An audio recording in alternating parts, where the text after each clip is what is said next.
Hey Trent, how are you? Good. How you doing? Good. With all the different running backs you've had back there, Kyle obviously puts guys in the best position possible for their skill set. Do you see a lot of difference in the plays that he calls when different guys are back there, obviously without giving any offensive secrets away? Honestly, I don't. I don't really see a difference. Most of the time, I don't even notice who in until they running past me. So, yeah, I honestly do not see a difference in the way he called plays.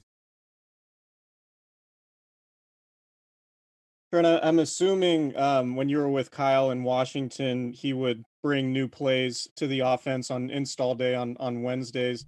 I'm wondering now if that process is more complex, if there are more new plays, and if it's any more difficult now that you're with a new team and he's has a more robust playbook, and when you come in and do those installs on Wednesdays. Oh yeah, definitely the playbook and the plays that he has installed now. From the playbook I was used to in Washington, I mean, it's night and day.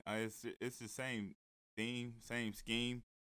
A lot of it is off the stretch, but um, Kyle got people going every which direction. It's literally it's like a Chinese fire drill for some linebackers to kind of, see who got the ball and they have certain keys and certain people that they gotta watch and Kyle is smart enough to know that. He send those guys in the opposite direction and make guys kind of, slow play or overplay. So I mean, and with that brings great complexity to the playbook in itself, because it's, you see just a guy running, by, but it's a lot of tag words that you got to put in just to let that guy know that he's the one running the opposite way or the way to the play. Like it's very very it's like science, almost, and Cal is like a rocket science in my opinion. I imagine in a noisy stadium, the tackles have the hardest time hearing the play call. What's been your experience in the past in places like Seattle and this year? Have you sort of noted and appreciated how much easier it is for you during road games this year? Oh yeah, yeah. I mean, like last time I was in Seattle, when the 12th man was rocking. I mean, literally hard to even hear yourself talk, let alone the person next to you. So if you don't communicate when you side by side in the huddle, leaving the huddle, it's literally no chance to kind of get a message through at the line with how loud that crowd is. And being offensive tackle and the furthest lineman away from the ball, and you typically blocking the most athletic defensive lineman on the front. It is extremely difficult to look at the ball with your right eye and kind of keep focus on the guy with the left eye. I mean, it's tough, and it sucks not to have that crowd at home, but it definitely pays you back when you're on the road, especially going to the 12th man where they can't have their 12th man. So yeah, I definitely think it makes it a little bit easier for me. Hey Trent, I got the sense you weren't probably on board with all the maybe critiques of what's wrong, how come Trent Williams isn't playing like we expected or whatever. But that being said, the last couple games, do you feel like you are playing better? And if so, is that just maybe a function of being in this offense more and getting more and more comfortable? I don't know what to attribute it to.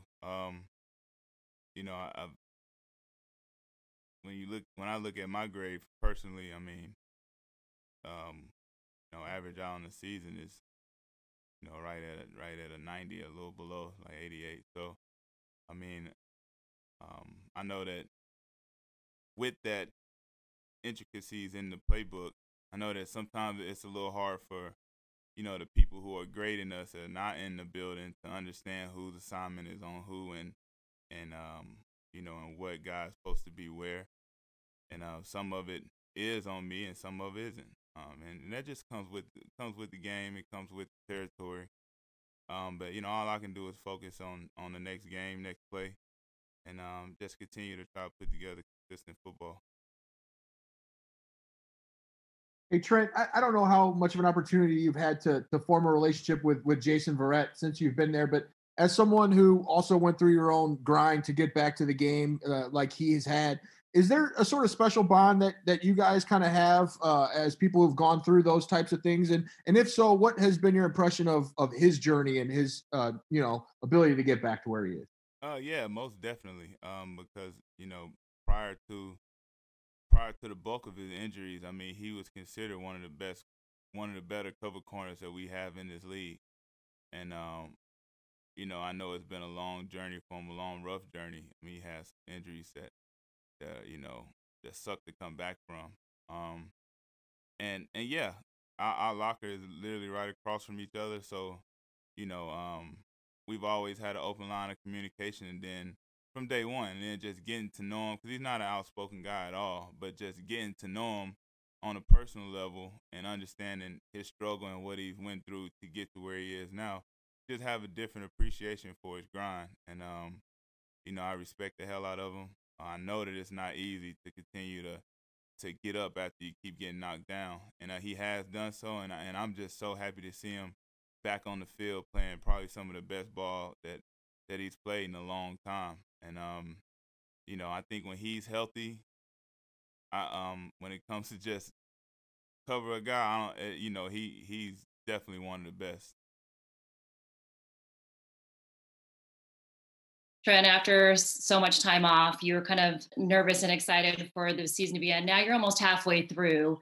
How does everything feel to you? Do you feel like you're in a groove? And then also, the Seattle defense has kind of gotten a bad rap, letting so many yards, and their numbers look really bad. But what have you seen from them on film? To answer your first question, yeah, being in week 8, honestly, no, the nerves haven't really settled down. It literally feel like the season just started a couple weeks ago. So I'm still working through those jitters, and that a problem. That's just me. I've always been that way, even when I didn't miss football for a year. Just playing every game, I always get those nerves. I've always have that anxiety, and I think that's what makes me human. But to answer your question about Seattle's defense, I think it's a misconception. Only reason because that when you have an offense that good, the opposing offense know that they got to give you their best shot. You literally don't have time to go and try to get in the groove. You can't go 3 and out. You have to score. You really can't even kick field goals, because that offense on their sideline, speaking of Seattle, they're efficient, and they score, and they put you behind early. And when you're behind early, and you know that the more you get that team the ball back, the more they're going to score. It makes you kind of have to start taking shots, and so I think that's kind of the reaction we see to just having a good offense. The defense is going to get challenged because teams are in desperation mode a lot of the times, and a lot of the times they're in kind of playing conservative because they're protecting the lead. And it's kind of that bend but don't break fashion.